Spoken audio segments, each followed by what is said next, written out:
Welcome to this episode of the Tea With Me podcast with me, Shane Todd. Before, Mike, what episode is it? 124, amateur. I knew that and you didn't. We're sponsored. 125. It's 125. Fuck you. Oh, okay, it's 125. It's not important, but what is important is tea. All right, and what's the number one tea in? I was going to say in the world, but no, it's our thing. What's the number one tea in Northern Ireland? Punjana. Made by the Thompson tea family. As you know, if you listen to this podcast, they've been going since the 1800s making tea in Belfast, which is mental because, you know, that's around the time of, you know, the Wild West, cowboys, buffalo roaming the plains over here. And a lot of people back then were just trying not to get shot in a saloon, you know, or you know, be caught in the crossfire when, like, you know, a bad man comes into town on a horse. But the Thompson family were just making tea in that time. You know, they were just roaming the tea fields of India and all the other places that they go to. Also, a lot of people think Punjana is an exotic brand. It couldn't be less exotic because it's from Belfast. They've been making tea since the 1800s. Number one selling tea here. Decaf, Irish breakfast. Mike, what other flavours? Just Punjana. Just Punjana. Just Punjana. A lot of competitors went, what is the new flavour? And they went just Punjana. We don't have a discount code. We don't have anything to say other than just drink Punjana tea. What else are you going to drink? PG tips with that wee monkey nerd? That wee annoying monkey? No. Tetley with all those specky fellas in flat caps? Losers. It's got to be Punjana because it's nice. We're also sponsored by Manscaped. Manscaped.com, the number one in men's below the belt grooming. My guest today, his career's all about belts. And we know what he's like above the belt. We've seen him box. But we might find out what's he like below the belt. I don't know. But we might find out. Pretty quick. Oh no, he showed me. Manscaped.com, they've got the performance package. Basically, it's any product you can imagine for your family jewels. There's the Lawnmower 4.0 here with wireless charging. I'm not joking. There's a hair on that, isn't there? Who's used that? Because this has only stayed in the studio. So either Mike or Dan have been taking care of themselves in between podcasts, and there's nothing wrong with that. I don't blame them. And they must be doing it regularly because that's quite a fine hair anyway. So that's good. That's actually good to see. Mike's keeping himself trim. I mean, definitely take this home and do it in the privacy of your own home and not in the studio. There's ball cleanser, there's ball deodorant, there's ball wipes. They have a thing called the performance package where you get a load of stuff together, ideal for taking away with you if you're going traveling, you know, if you're going to see a relative in McGabry, whatever it is you're doing, go in. Manscaped.com, use code teawithme for 20% off and free shipping. We'll put that in the bio. And the last thing to plug is the Patreon. Patreon.com/teawithmepodcast. We do a live stream every Friday, bonus episode every Monday. Let's get into it. My guest this week is someone I've been a fan of for a long time. This sounds weird, but I wear his t-shirt a lot. You do? I actually do. respect that. Every time I see it, I'm like, I wear it to gigs. You wore it yesterday? All that, yeah. I need to wear it less. But my guest is Tyrone McKenna, boxer, actor, singer. Oh, that's singing. Professional singer. Big singing. The thing is, First gig or last I think of you nearly as a boxer down the list because I think first you're an entertainer. Yeah, a lot of people would put me boxing way down the list, including myself. But it's the one that's done well for me. So I've been looking forward to this episode for no. for a long Don't be time. sad. But we're going to No, get no. into it. We're going to get into it. I knew we were going to get into it. We're going to get into it. Yeah, you weren't looking forward to this episode for a long time. You got drunk last week in my girlfriend's where she works, Duke York. Correct. And you drunkenly agreed to this. Previously, you did say about it. Yep. And then I got beat. Yep. And Yeah, lost the where fight. was Shane Todd? Nowhere to be seen. So look, what we've got to do here is put our cards on the table. We've got to get some honesty out there. So I asked you to do the podcast a few months ago. You fancy it? You said yes, but you're like, let me get this fight out of the way. Now, when you lost it, you were like, give me a shout after the fight. Now, You lost. I'm not laughing because you lost the fight. You lost the fight, right? So then I was like, I know I'm supposed to give you a shout the week after, but I'll maybe leave it just another week. Yeah. Because even after a fight you win, you probably want to have a bit of your own time. But then I was like, oh no, I don't know if you want to come on, if you'd be in a good mood to come on the podcast. So then it's one of those things. Then you leave it another week, and then I let it get to the point where it was too long. Honestly, it was too long. I was sitting looking at my phone, looking at. I had like mails. That's when you lost the fight. Open up, and I was just like, is he going to text? Shit. And actually, I was more disappointed every morning than I was when I got beat. If January wanted to come on. Well, look, I think it takes a bigger man to admit where he's gone wrong and offer an apology. Fair enough. I'll accept that. To offer an apology. You've got me on. This is the main thing. Yeah, it was. You've got me when I'm winning, so it probably is better. Yeah. And exactly, you just won, so that's where I was like, you're going to be in a good mood. There's a better time to do it. Let's wait till he's successful, and then get him on. Exactly. No one really wants to talk to the loser. No, because we did when Sean McComb lost the fight before the fight. No. Oh, sorry. That's another thing. I looked at him and so it wasn't even to do with me getting beat because he got Sean McComb on and he just got beat. Look, I'm offering an apology. This is the first time in 124 episodes I've apologised on the podcast. I'll take it. I let it go too long. Right. I let it go too long. I'll accept it. Because I thought you were gonna beat that guy. And I was like, you're going to be in a good mood off the back of that. And then I was like, See, I knew why you hadn't asked me, probably a good move.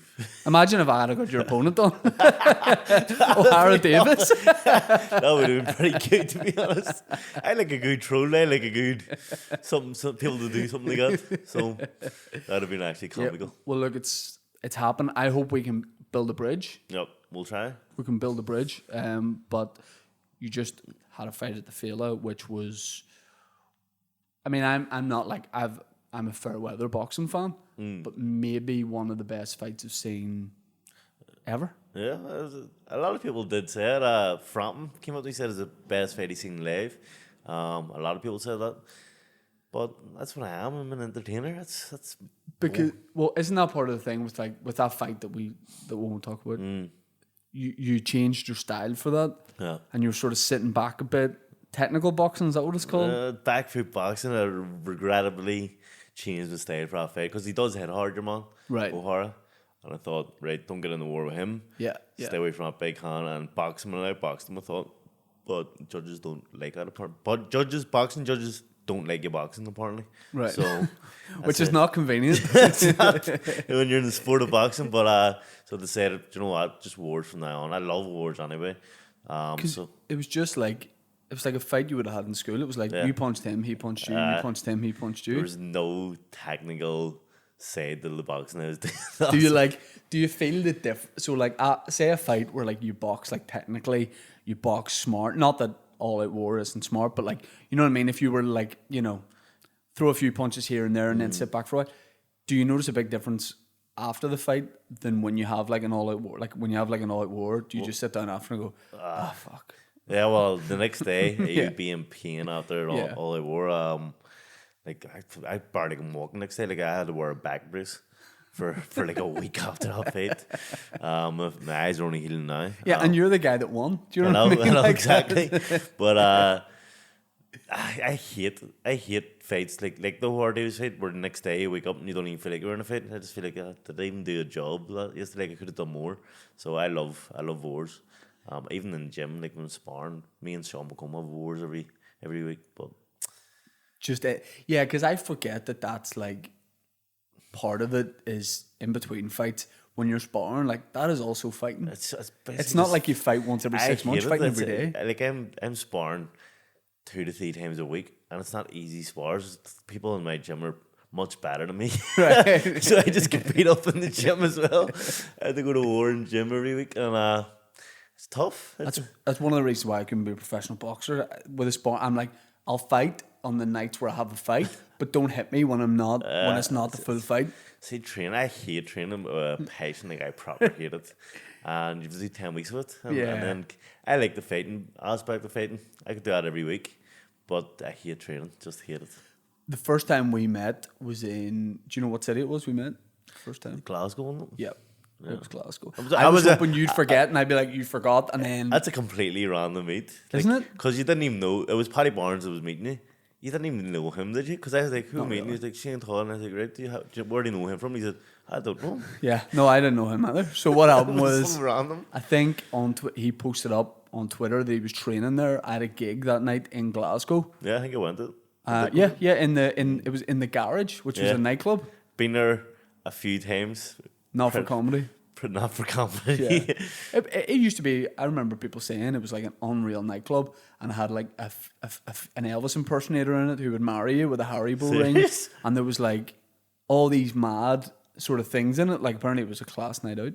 Fuck all. I put it, it's like Thompson's. That's The Glasgow basically- Thompsons. The Glasgow Thompsons. Yeah. I didn't enjoy that gig. The stage was too high. Yeah.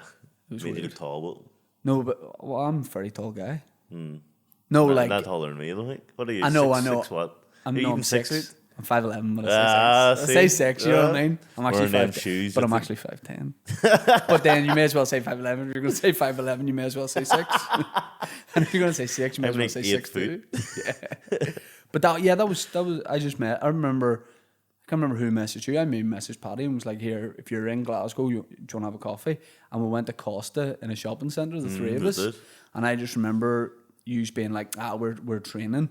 So I was like, they're probably just going to get like black coffee. I felt bad getting milk in my tea. And then I just remember you coming out with these like, just look like full milkshakes. So I was like, what is this? Cappuccino. It was like, yeah, cappuccino, but like the cup went to here and then there was so much like foam, and I think Paddy got like a scoop of ice cream in his, and there was sprinkles on it, and you were like, nah, we're in camp, I won't finish this. See, to be honest, when I was with Paddy Barnes, we did not take that seriously. No. He called them snack accidents. So he'd go down to the shop and come back with chocolate over his face, and Tyrone had a snack accident. But after he left, I took it serious, like only a black coffee, sweeteners. Right. Yeah, he was the reason for me missing weight a Yeah. couple of times. Have you had, like with COVID, did you have any fights that fell through? Like were you ever... Yeah, obviously you don't keep up with my career. This is a bit embarrassing. Wow. I mean, Coming here's the thing. into the podcast and you don't even keep up with the career. Here's the thing. I wear one boxing t-shirt. It's yours. I represent you round That's the because world. like the t-shirt, a nice t-shirt. Yeah, it's a fucking lovely t-shirt, right? But I represent round the world. Which you don't let me ever forget he had to pay for. Yeah, I had to pay for it. Full price, postage and packaging. I was waiting for like then when we were chatting about it, it was like he'd probably ask for my bank details and refund me, but yeah, look, no, paid full price for it. There's a hole in the there's not. But yeah, I wore that for the most important, Right. not the most important, but the first time I got a spot in this club I always wanted to play in New York. I was like, I wear that New t-shirt. York? It was on Paddy's Day. Yeah, that's what I'm saying. I'm representing you all over the world.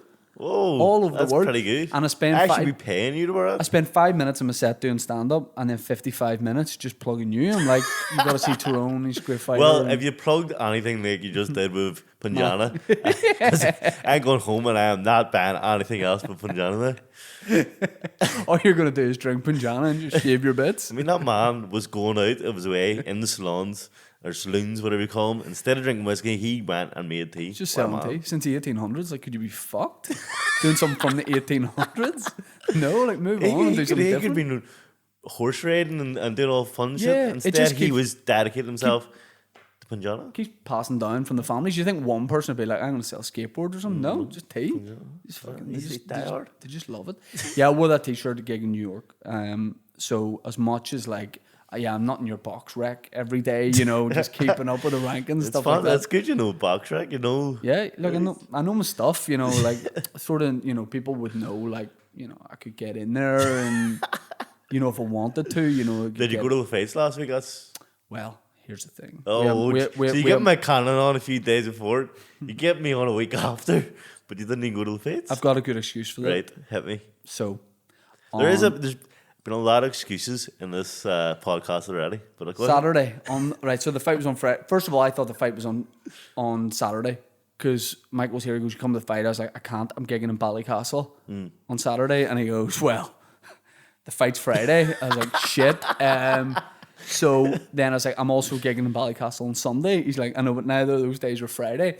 I said, "Yes, but I can't really be out Friday, Saturday, Sunday. Like, who am I?" And then I was thinking about going. and then I saw the forecast. Yeah. I'd near put me off going. See, when I said I was a fair weather boxing fan, I quite literally mean it's dependent on weather. Like if it was because I was like, Barra, what's going on with the weather here? Yeah. He's like, nah, you're gonna need a poncho. I was like, I'm gonna look stupid in I'm like, I like wearing nice, like yourself, I like wearing nice clothes, like looking good. You can't look good in a poncho, you know what I mean? So That's true. like you probably felt like dropping out of the fight, I did. I looked out the window and I was like, can I have my bar going this today? but God cleared it for your fight. He did. You know what I mean? Like it later was in the clear bill. skies. Felt bad for the boys on early, like Yeah, but just 6 people in ponchos. Couldn't even see them. but yes, I did have. I went over to Dubai. Travelled the whole way to Dubai. Sorry, I did know this. Yeah, did you? Mm-hmm. Well, there we go. See, you do keep up. Did you just forget? Yeah. Went over the whole way to Dubai, and the guy decides he had COVID the day of the fight. I was raging. That's a spoof, isn't it? It was a spoof. See, to be honest, the day before, he was weighing. He didn't make weight. Well, he made weight very badly. He had to do like 40 rounds of pads with sweatsuit on, and he was absolutely bollocks making weight. And his sponsor runs the show, so I just thought they've made a fake COVID test up. Back in the day, the dog at my homework. You know what I mean? He's one of them. It's a It shit was. on the So, day, like. He pulled out a golden contract, which O'Hara Davis, you always like to mention, beat me in the final. O'Hara Davis, big friend of the podcast, legend. So he beat me. Rocky. So he pulled out of that golden contract. Yeah. Then he pulled out of that fight over in Dubai. Then I was supposed to get him in Fela, and he pulled out of that. Who is this guy? Obviously, What's his name? Turov, he's called. But he's a big celeb over there. He's got like 200,000 followers. And Do you want me to call him out? call him out, he won't fight. So it doesn't Durov. Twat.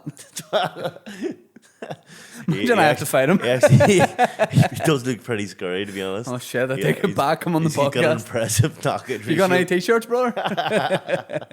But yeah, he just loves pulling out. I wish I had that kind of pull out game. Wouldn't have 2 kids.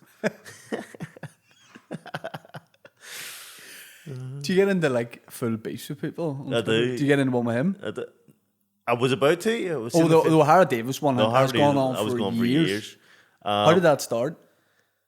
I was just probably reviewing a wee dick. When I was a nobody, I used to call it everyone to try and get a name for myself. Right. And O'Hara Davis was one of those, and he responded because he's a wee dick.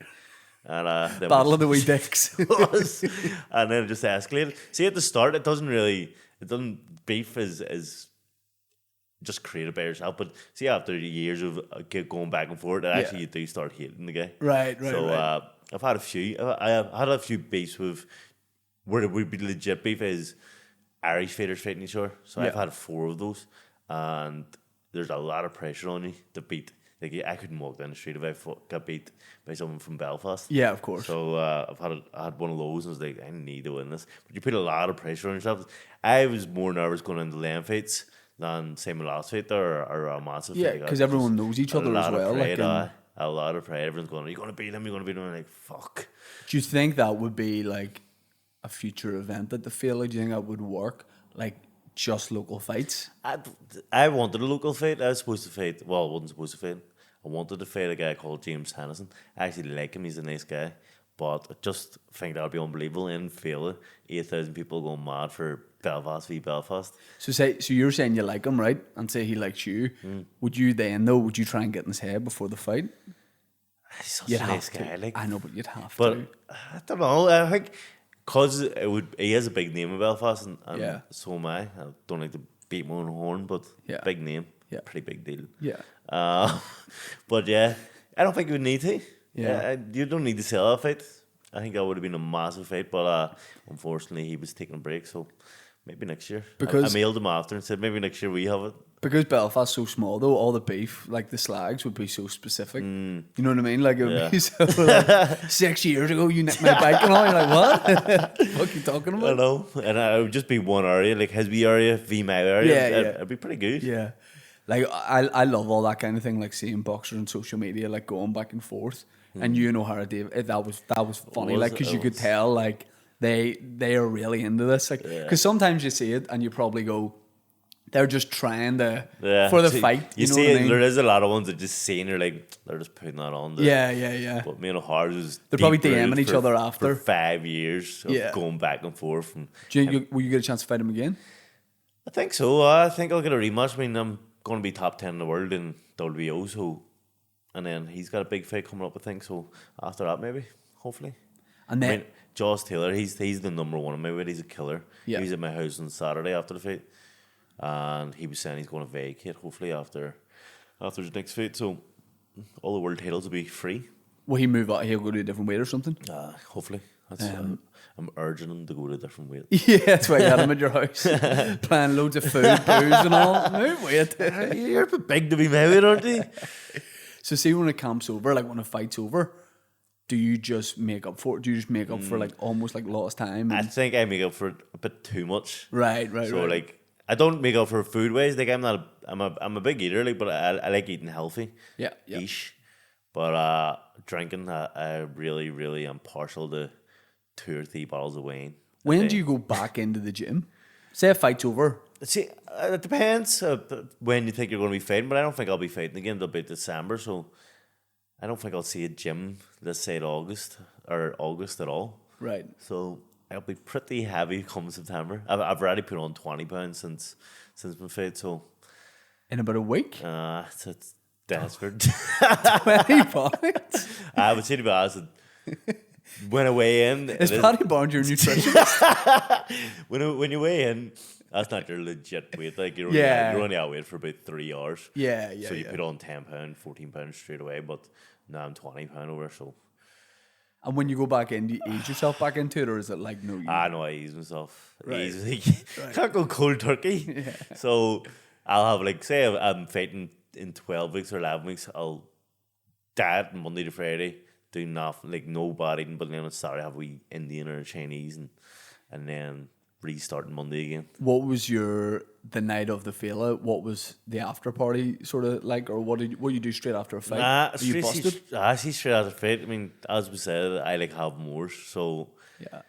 I clearly can't do nothing. Yeah. My head's pounding, obviously, and my eyes swollen, I can't see. And then, like, I tried to go out and watch my Collins fight, but you just get like hounded for photos and all, so I just actually had to go home straight away. So I went home, watched the fights on TV. I actually, Trina, my girlfriend bought me a keg of Guinness. So there was a keg of Guinness sitting in my house. I was pouring them, I had like 3 or 4 M, now I went to bed. Your kids, what you fight? What age are your kids? 8 and 7. Were they at the fight? Yeah, they are 8 and 7. No, they want to go to fights, but obviously I can't look after them because I'm fighting, and my girlfriend likes to go and we're mates and have a drink and watch stuff. properly. Do they watch it on TV? I don't even think she gets VIP tickets. She doesn't even use them. Like she was away at £40 tickets. With binoculars watching them because she wants to be with her mates. But they watch them on TV. And what are they? They love it. Is it just normal? Do they like? Yeah. Do they get a bit scared before it or anything, or? Nah, I don't think the car. And my daughter, the next day, she always sees me and goes, "Oh, look at your face, it's disgusting." But but Day before the fight. But no, they're pretty used to it. I mean, I've been professional boxers since they were kids are born. So, and I suppose you're getting into those wars where they are seeing the black eyes, the swollen face, so it's not like they the come out looking like Alvin Man. Yeah. So will they, when they get older and go to fights, will that be weird for you, or will that? Sammy wanted them to go to that fight there. I probably should have brought them to that fight, but maybe in the next field because it is an unbelievable atmosphere. Like, it's crazy atmosphere for that fight. So I'd like them to go to that one. Does having kids, like young kids, as a boxer, right? Does it affect you in a way of like? Well, I mean, you're going to be motivated anyway, but obviously you're trying to have a future for set your kids up, have a future, and that sort of thing. But then, does it also work the other way sometimes, where can it make you like a bit hesitant, or? I don't think I have that kind of part of my brain functioning. Right. Because, like, I just get into wars, as I said, in gyms and fights and stuff. It never crosses my mind that, like, oh, no, you might have brain damage the next day or something like that. You can't, I don't think you can go in the fight like that. Or it'd be dangerous probably to go in like that, where you're hesitant. Or... Yeah. If you have any kind of thoughts, maybe you should get out of the game because Yeah. Have you seen that? Have you seen people sort of? yeah, there has been a few boxers that they're like they won't get in the field. Go, I've had a headache after sparring or whatever, or I've seen black flashes. I'm gonna set this one out. Like that doesn't like I the week before or 10 days before my fight, Sean will come slit me all down like that. In the ring or outside? Well, Sean McCummey's from Turf Lodge is probably outside. You have to ask those poignant questions. But no, in the ring, he You're in bed at night. That cut was actually a cut before the fight, like 10 days before. Most boxers would like, I can't fight. And actually, I injured my back as well before the fight. I could barely walk for a week. Then kind of thing, a lot of boxers go, I'm not fighting. Yeah. But I was like, I'm definitely still fighting. You know the way as well, boxers like after the fight, sometimes, you know, when they lose, they'll be like, actually, I've had this injury straight away. And everyone's like, fuck's sake. See, if that was me, I'd be rhyming off everything. I'd be like, well, yeah, I lost because I've got hay fever. And also, you know, there's something wrong with my toe. Like, I genuinely don't think any boxer goes in the ring 100% because you're just putting yourself through 10 weeks of training as hard as you can twice a day. You're barely eating because you have to make weight. So, like, normal sports competitors would like be fueling themselves with good 3,000 calories a day. We're eating like 1,500 calories because we're trying to lose weight while having insane intense training. So you're always going to get injured. So boxers that pull out of fights, they're not mentally prepared to fight. I don't think they should pack it in. Do you feel after every fight, do you feel not more like tired? But what I'm saying is, like, every big fight you're in, every big scrap you're in, do you feel a bit more like... Yeah, I genuinely sit down and I go, fuck me. Yeah. After every... Like, I know, like, before the fight, I was waiting to go out and I was like, this is going to be a fucking nightmare of 10 rounds non-stop. I knew it was going to be a 10-round war. Because, I mean, Mexican come for war as well. And I was just like...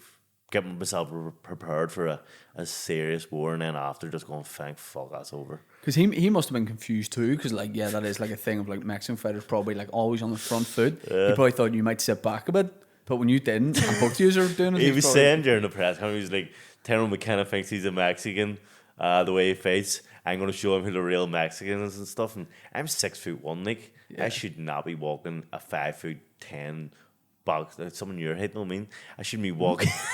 Be like for like. I should be walking him down by any rates, and I was. Yeah. And I think I confused a lot of opponents that I love. Do you know what the problem is? See, when I was growing up, I was always the smallest everywhere. Like, I was the smallest in my class and all. Yeah, same. So I have a... You're just trying to copy me. I'm 6 foot, and I was the smallest as well. But anyway, so I have a small man's mentality. So I've always been getting awards in fights. And then when I boxed, I was the smallest as well. And then one summer I came back and I was huge, but I was still skinny. Yeah. And I boxed like I was because I was taught how to box like a small person. I've continued that, and I'm a mainframe. I'm 5 foot, trying to scrap these people, and it's just stuck with me. So I'm mentally I'm small. I hated being the smallest person in my class. I liked it. Nah, I didn't enjoy it. Why? Because I was a real ugly kid, like, so. It looks. At least if I was tall, you might be able to see me as well, because you wouldn't. But like everyone, I was like eye level or lower, just this like real alien freak guy. No, because I had big ears, I had buck teeth, I had a big head, and I still have a big head, but my body's got because we're small. I think it really made us look like what even bigger ears. Yeah, but once your hair grows, then you grow into your ears a bit more. Like my ears are still quite big, but then so's my head. You look beautiful. Do you know what people shouldn't do? Get their ears pinned back. That's the worst look.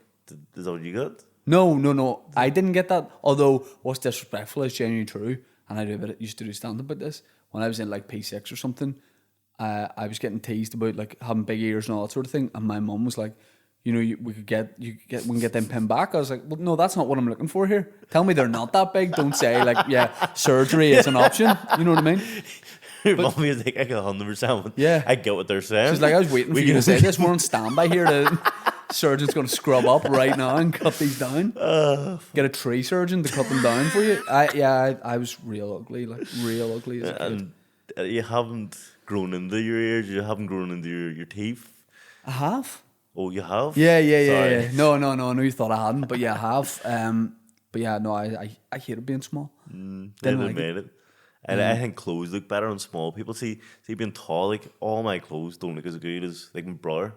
He's small, right? And all clothes look better on him. But you still in your head think you're small.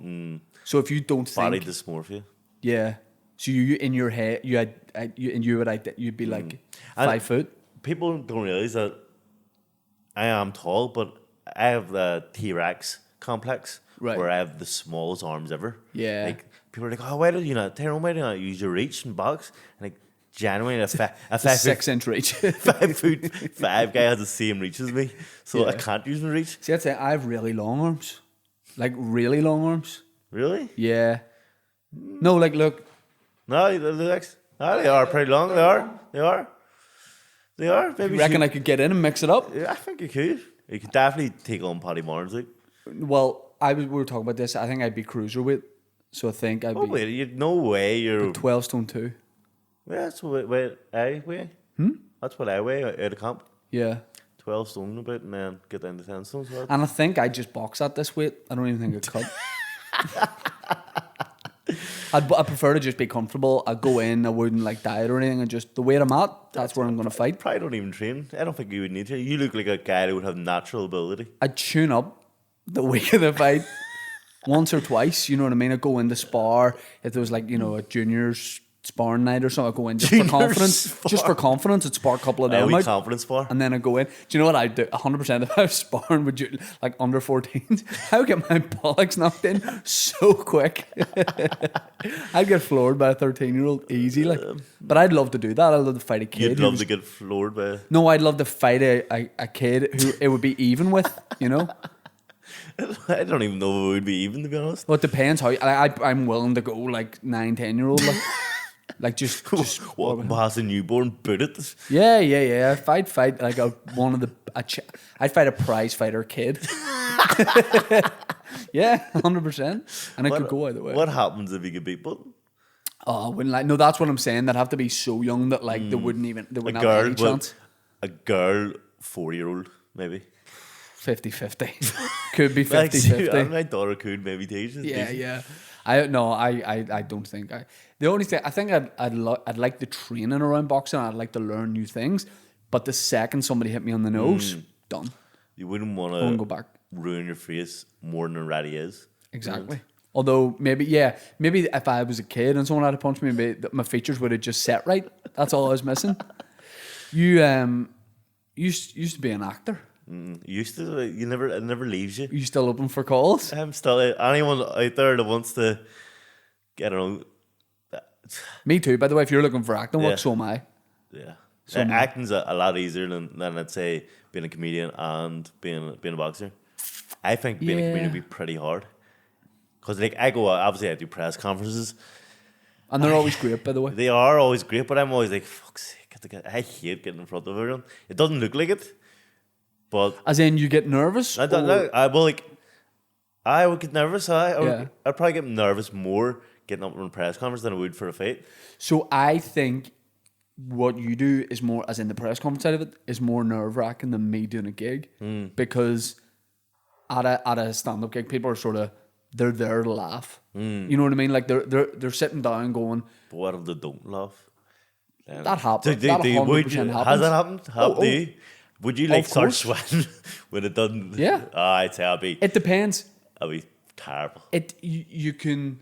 If you've long enough of time on stage, as in if you're doing 20 minutes or more, and they're not laughing, you can change it up. You can go, well, they're not enjoying this bit. Maybe I need to do this kind of stuff. Or you've got options. Where that's why like musicians who go, I could never do stand up. I was like, I couldn't do what you do, because if they're not enjoying the song, you can't just 20 seconds into a song turn around everyone in your band and go, start doing a remix. Let's start mixing this. But doing a press conference, people are just expecting you to come out and go, Yeah, it's the best camp ever. I hate the stereotypical things. I've changed my nutritionist. Don't know if you've seen the sketch I've done on that. I do sketches, by the way. Yes, and I've seen quite a lot of them. I've seen quite a lot of them. But the promos for the fights. Yeah. I don't want just taking the hand of all them saying. All those sayings. I hate them. Like, didn't cut any corners. no stone left unturned. Yeah, all that. yeah. Like, Jesus, I hate that. Yeah. So I get a press conferences or fight week. They're always very boring. I think, what can I do to make it a bit better? Yeah. And obviously that one I was singing. I done a wee dance skit of Risky Business. I don't know if you watched that film. The Dumb and Dumber suits were great with the other Tyrone. There has to be something going on. Yeah. Because no one cares how your camp went. You're hardly going to say camp was shit. Yeah. I got cut last week. I had broken back the week before. Sean McCobb broke into my house and cut me with a Stanley knife a week ago. Shanked me. But what age you did the Mighty Celt? What age were you when you did that? 14. Were you like a stage kid? Nah, I wasn't even. No, I wasn't even at all. So I just some cocky, confident wee dick as a kid. Like I just thought I was. Were you boxing at that age? Yeah, I was boxing. But you weren't like doing like summer camps for acting or no. Like I hadn't done it. I didn't get picked for plays in like school. Yeah, I see. It didn't. Look at us now. I know. Fuck yous, teachers. Like I tried to go for the big parts in the primary school, and they're like, "No, next," and it shot my dreams. And then it turns out, I see my kids now. They go to the same school, and because I'm this big, famous actor in the Mighty Celt, they all get the big parts. Right. Yeah. Young Tyrone, he definitely he can act, and he can't. He can't act for shit. My son's terrible at acting. Well, this will do his confidence a world of good. No joke. We were telling him he was good at singing. Me and the missus were telling him he was brilliant at singing all the time, and he's terrible at singing. But we were telling him, and he believed us. So they came round school and were like, right, who's good at singing for this part in the play? He's like, me. I'm brilliant at singing. They're like, right, get up in front of the class and sing. What was it? I forget what it was. Holy Night or something he had to sing. And he got up and he belted in it. Everyone in the class laughed their heads off at him. He came home crying. His confidence was shot. Teacher in the ring was laughing at him. He won't sing now. He doesn't sing for anyone anymore. I felt bad in him, but... You know what we're going to do? We're going to use Patreon money. We're going to get him professional singing lessons. He's coming on the podcast in a couple of weeks and he's going to fucking crush Holy Night. Falsetto, the whole thing. Like. But it was brilliant. But yeah, so I didn't do any acting. I thought I was terrible at acting because obviously didn't get in any Lane plays. Yeah. And then... but see the kids that were doing the school plays?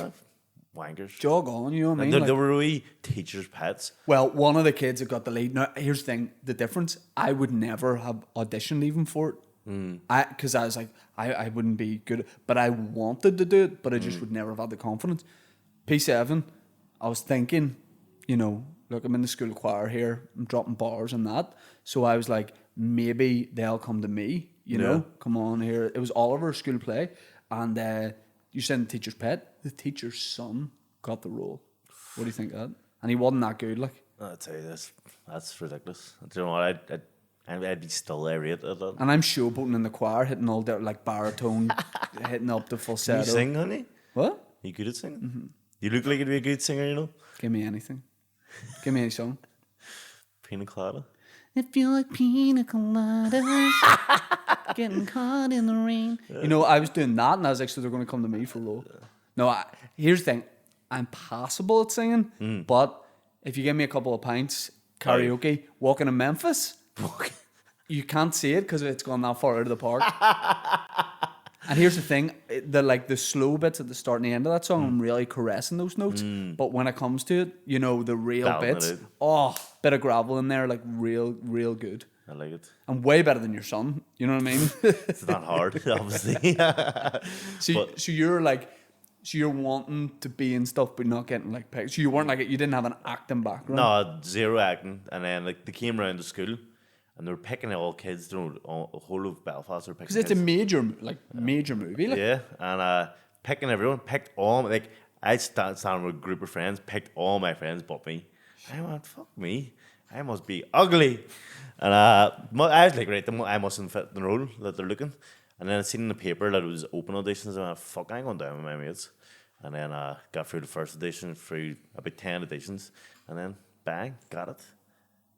What did you have to do? Because this was a movie with Gillian Anderson, Robert Carlyle. Pretty big. Big cast. So what did you have to do in the auditions? I love audition stories. What did you have to do? Well, the first auditions was just meet and greet and all that shit. And then they made you do some random shit. Like, yeah, there's a big circle of people and you had to go in the middle and they'd say, "How you won a lottery ticket, how do you react?" And all this shit. And or your best friend's just been beat up, console them, something like that. Random shit like that. Just see how you get on there, and then another one, and another one, and then finally they give you the script, and you have to belt it. I wasn't even going to go to it. I was in New York on a holiday, and then the day I was getting back was one of the auditions. What age were you? 14 when you did this? So I was going back, and I'm bollocks, man. I don't want to go to this audition. It was like the day we got back, a few hours. She was like, you have to. And she was like, I went down and said, fuck, I'll go. And they handed me the script and said, look, everyone has had that for a week. And there's your script. You can use the pages. And I looked at it. I don't know why I have such a good memory, but I read it once. And I went in, belted them all in. She said, "Do you not have that script just there now?" I said, I just memorised it. And they're like, fuck me. Right. This guy's a legend. Yeah. I knew everyone's. Like, see, I read the script, the full script, the big booklet, and I knew everyone's lines, everyone. I had great memory for some Correcting Robert Carlyle. Rob. Come here. More Ken's stat. He always forgot his lines. Then I was, your lines actually, blah, blah, blah. And he's like, we cunt. You probably hate me.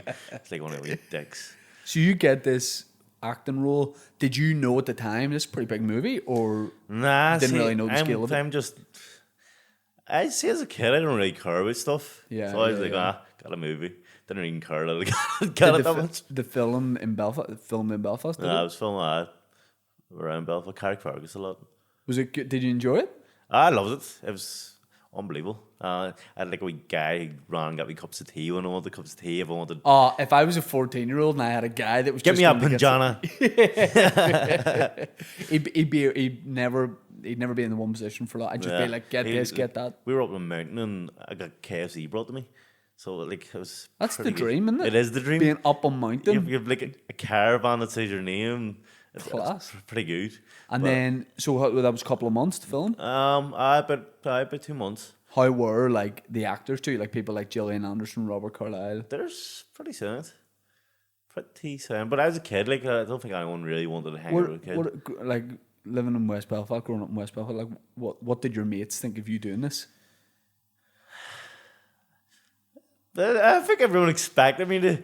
I'm the most confident kid in the world. So when the acting, like the auditions came up, they're like, "Tyrone's going to sail for you," because I'm a confident person. Yeah, so I don't think that anyone was a big shock.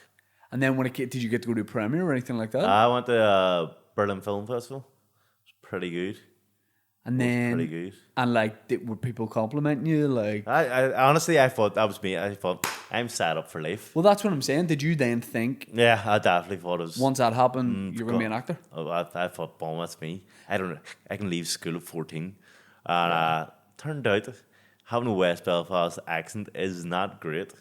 What were then they asking you additional things? Yeah, they were. But with a different accent. I just finished the movie. Got Gillian Anderson agent from London, New York. Big agent. I was like, I'm going to be mental. She started sending me to Judi Dench films, like auditions, Tom Hanks auditions and stuff.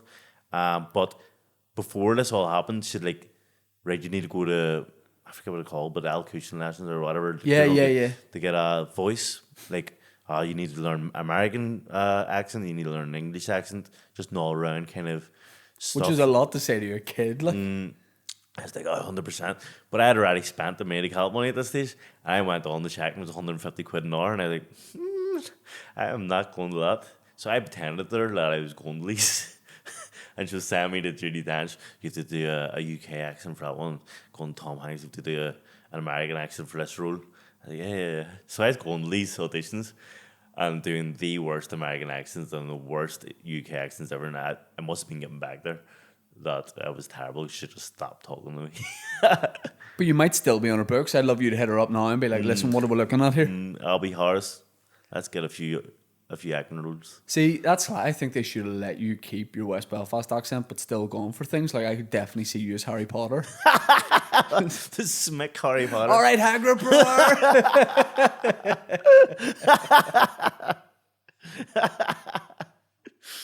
That actually would make most films better. Abracadabra, you cunts.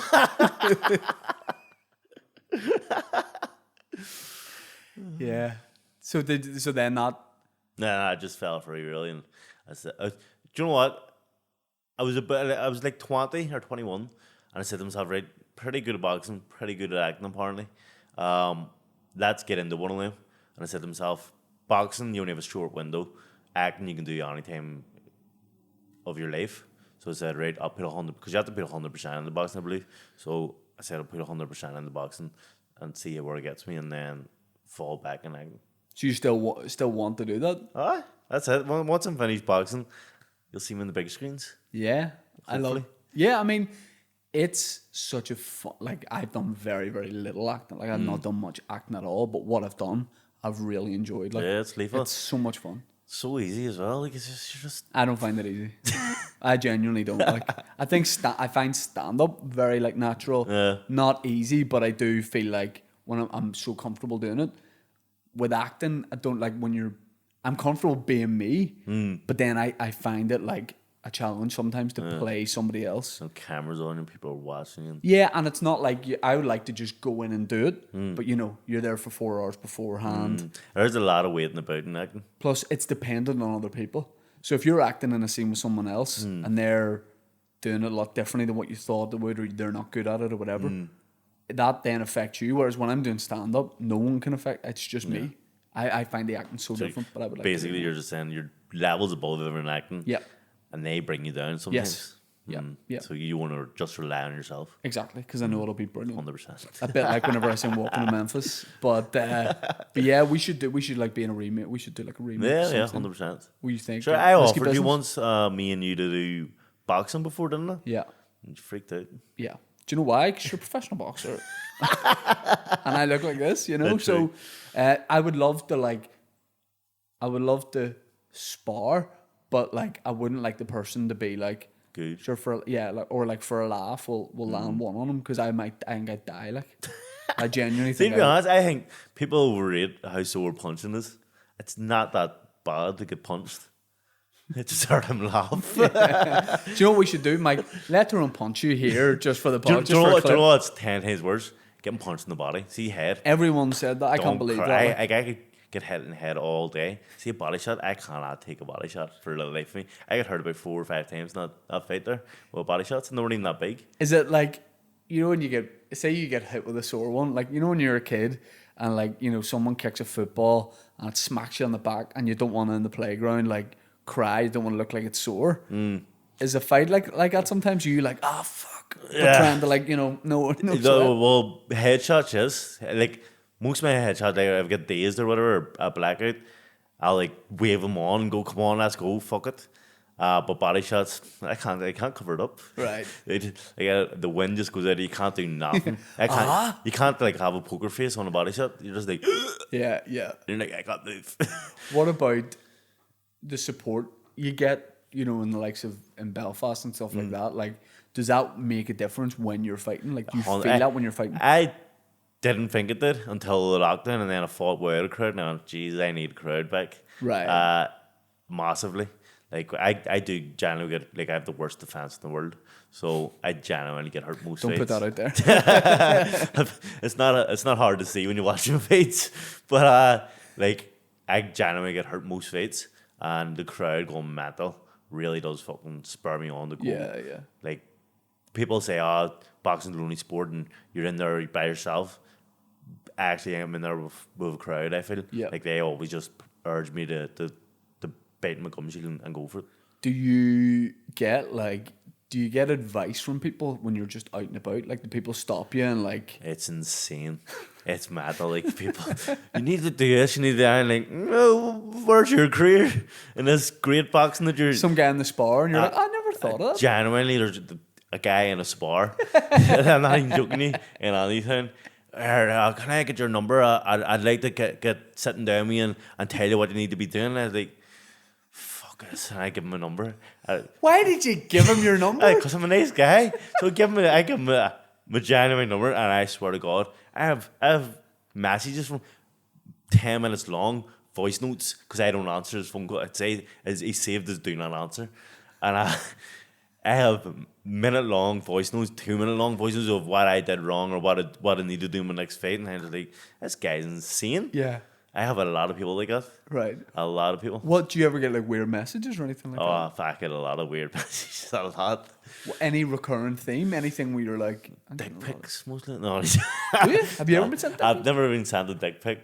Sure, anyone wants to send me dick pics. Yeah, I got asked if I would like to get one, and I was like, that is very courteous. I got I was asked. like, I've had my dinner, but thank I you. got asked recently to make an OnlyFans. Yeah. They said it was subscribed to OnlyFans, and I said, you don't need to subscribe, I'll just send it. Yeah. Direct service. Cut out the middleman here. No, but it's just people just want to be friendly meals, I think, and talk. And in camp, I'm very bored, so I do get back to most of my meals. Yeah. And from college, just my friend, he was like, why do you mail these people back? These are insane people. Like, I don't know. I'm just really Something bored. to do. Yeah. What's the weirdest fan interaction you've ever had? Does anything stand out? I can't think. This one? Yeah. Yeah. Probably this. Mm. What is the plan for the next year? I don't know. Like, everyone wants to be, like, as I said in a few interviews, they want to be world champion, they want to win this belt, they want to have this much knockouts and all this stuff. That's their kind of plan. My plan is actually just to entertain people. I love entertaining people. So whoever's the next big war, I don't want to have a boring fight again, as I said.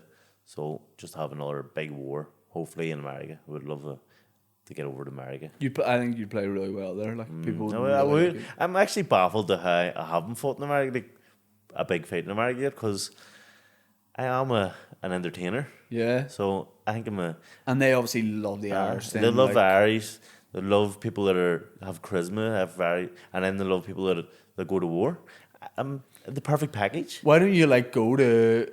Why don't you, speaking of the perfect package 2.0 from Manscaped, you just go tea with me for 20% off and free shipping. But why don't you just go to Times Square and spark a couple of people out? We'll make that go viral. Yeah, I like it. Couple of scraps. Me and you go for it. Yeah. Just together, knock people out together. And then we can make a movie out of it as well. But yeah, I mean, it's not something where I suppose you can just be like, I'd like to. That's like me probably being like, I'd love being in a Netflix movie. Yeah. But it just takes probably the right person to give you a chance. And I think where I am in the world now, like I would have a good chance. I mean, I'm in line to fight for a world title, so I mean, there's big names in America that I could fight. So Madison Square Garden. that'd be nice. Would be nice. Yeah. It's the dream. Where would you love to fight at Croke Park too? Or sorry, Casement. Casement's my ultimate dream. We'll see once that's built. Do you think there will be a big boxing bill there? There has to be done there. Yeah, it would I be think it'll be unbelievable. pretty immediately. Having that It'd be the unbelievable. fans all round. You know what I mean? It'd be a I think it's cauldron. 30,000 or 32,000 or something. Yeah. So it'd be insane. And literally, I grew up across the street from it. So that'd be nice. That'll be unbelievable. We used to climb over the fence in the casement every weekend. Right. And get in for free and get chases and all. It's fucking brilliant. Yeah, well, hopefully they see that the GA in the back incredible. date, the admission fees. The There's the tickets. groundskeeper. He always used to chase us out. We loved it. Well, and then so after box, do you have plans for after? But I know you said about maybe wanting to get back into acting and stuff like that. But would you still stay in the sport? Would you punditry or not? No, fuck, guy. No. No, I couldn't coach. I'm a terrible coach. No, I mean maybe the media side of things. I would, but I've started to notice over the years my speech is getting more slurred and more slurred. Like before pro boxing, I actually spoke pretty well, and now I can barely understand myself sometimes. Because of boxing? I'd say so. Either that or I don't know. I just can't. I've been hanging about with Paddy Barnes too much. But no, so I wouldn't do any punditry. I don't think. But I've already got my thing set up. I know what I'm going to do. Now, stouting about, right? Do you know what's mental? Go ahead, and then I'm going to tell you something. Man, do you know what I'm thinking? Stouting about. So I bring people tourism, five best stout places in Belfast. Yeah. Tell them about the history about the bar, have the pint, and then the fifth one is like we try traditional music for is played, and they stay there all night and paint. Do you know what's mad? Right, if I can find this. Yes, I'll play just the first few seconds of it. Hope it's This not the is- wrong audio or something in bars. Yeah. We can't Tyrone just fucking late today. Right, okay, here we go. Web series idea, stout and about. That's insane. You can have it. Because he told me, he was like, just sounds exactly like the podcast, but with Guinness. My idea was to do a web series called, isn't that mad? It is. Although, to be fair, like, you know, stouting about, it makes sense. Like, But other I people honestly think Americans would lap at business idea up. 100%. My idea was a web series. You meet somebody well known and you go to their Stout. local and the Oh, interview. I like it. The interview is just for the duration of the pint. It's not like a 20 Yeah. minute thing. Well, it depends how long it takes you to drink. I was going to start a podcast, funny enough. It was years ago. And it was going to be called, what was it called? Something cans. I forget what it's called, but it was about drinking anyway. So what I'll do is I'll park stouting about and I'll call mine. No, call it Staying About. No. I mean, it's two different businesses. It's two Oh, different there's no businesses. reason why we can't come together. Exactly. Sponsored by. I've already thought about it anyway. See, once I finish boxing, then I can just change my Instagram handle to Stouting About. So then Americans go, oh, that must be a pretty big deal. Look, he's such and such. That's why I didn't get any acting jobs doing. Yeah, so they'll go, fuck yeah, that's a big company. Yeah. And then, That'll be class, by the way. wouldn't it? And then I can drink every night. Pick 5 places right now. Say Right. you're taking me stouting about Yeah. right now. Biddles. Yep. Unbelievable bar. Yeah. And a great paint. Go every week, once a week at least. You'll see me down there. I think Martin's, great paint. Kelly's, Yep. Duke of York. And where would the last one be? What would the fifth best paint again see? I'm gonna float something out there. Morning Star. That's a good shout. And do you know what? I haven't had a paint in there in years. Very but good. I'd say it John would be good Hewitt. because the John Hewitt's not bad, but You want somewhere with a bit more life, like a bit of. I don't. See, I think. See, Madden's would be my last bar because it always has trad sessions Yeah, and stuff. yeah. So that'd be the last bar to go to. So I think I'll do the stouting about web series. We're only gonna do like 6 episodes, and then in the bio, check out stouting about tours. You know, I'll sponsor it, yeah. isn't that mad that and that was when did I send that to you? A couple of weeks ago. But to be fair, I'll send him like a new voice note every week.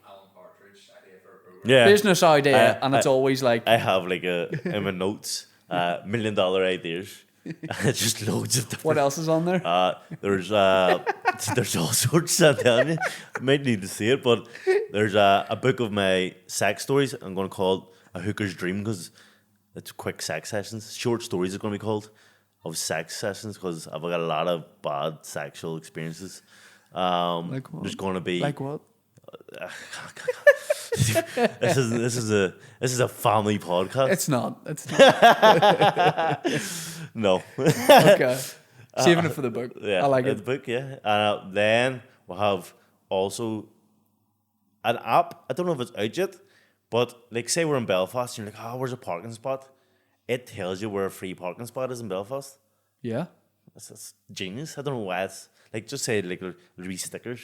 Well, I put it all over Belfast, and then it's like once it's covered, that means the parking spot's gone Yep. in the wee app. Yep. And so- That's good because they took away a load of spots for like cycle lanes and stuff. There's a couple more. There's actually about $10 million ideas in there. Well, I mean, there's 2 million after box anyway, stouting about and the parking spaces. So you don't think my book of sex stories is? I think that works. I think it I would think that work. works. Or that's a podcast. It'd be a really, really short book. I had a business idea and I was so like, I wasn't even telling anyone about this. I was like, it's an app, right?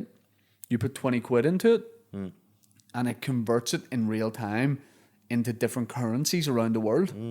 So say all of a sudden the Chinese yuan goes way up or whatever, it converts it into that for you.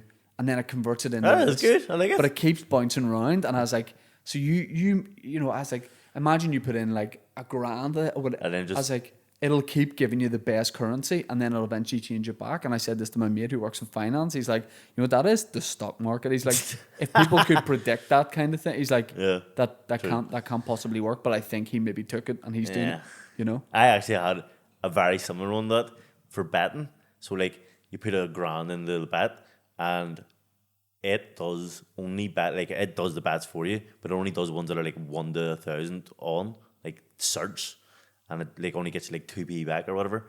But it does it like fucking so many times all throughout the day, and then by the end of the day you've made fucking like, I don't know, 10 grand or something. Yeah, let's do that. Let's do that. It's very safe. This afternoon, let's set all this up. Yeah. And we got the bad one, we got the stock market predictor. Yeah. And we're going to get your son singing lessons out of it. It's going to be a great time. I think you would do a great podcast too. It seems like a lot of effort, but It doesn't. I don't think it needs to be. Like, we've been doing this for a while, so like we obviously put like a lot of mail commitment into people and Saturdays times and it. Yeah. like, Get a table. get sponsors and Yeah. What do you think of that? Do you like that? my daughter, she was like, "Where are you going down?" I said, "I'm going down to Hollywood here." She was buzzing. I've never seen someone get so excited about Hollywood, and then I realized she thought I was going to Hollywood. That's a bit of a But this is letdown. the real Hollywood. Also, I thought you were bringing your kids, and I did go and I specifically went out and got them sweets and Do you know what's drinks and funny? stuff. So can I just say, 1-1 between us. 1-1 between us. Funny thing is, Trina starts work at 12 and shows the kids. I was like, Trina will be about half an hour. Oh shit. It's past 12 now. What Kids is it, are half 12? Yeah. We got to wrap this up. We'll wrap this up. But, you know, there's Coke Zero, there's sweets and stuff downstairs. So I'll eat them. we're even. All right. Cheers for coming on the podcast, Ron. Really appreciate it. problem. Really appreciate it. Let's see what business ventures we can go into in the next year. See, by next week, we are... We're going to be millionaires. We won't even need this gonna be fucking podcast. Who even likes Well, that's podcasts? disrespectful. Not fucking podcast, but... All right. Join us next week when the real life Rocky O'Hara Davis is coming on. Number 1. Thank you very much. Cheers. No Trim. problem.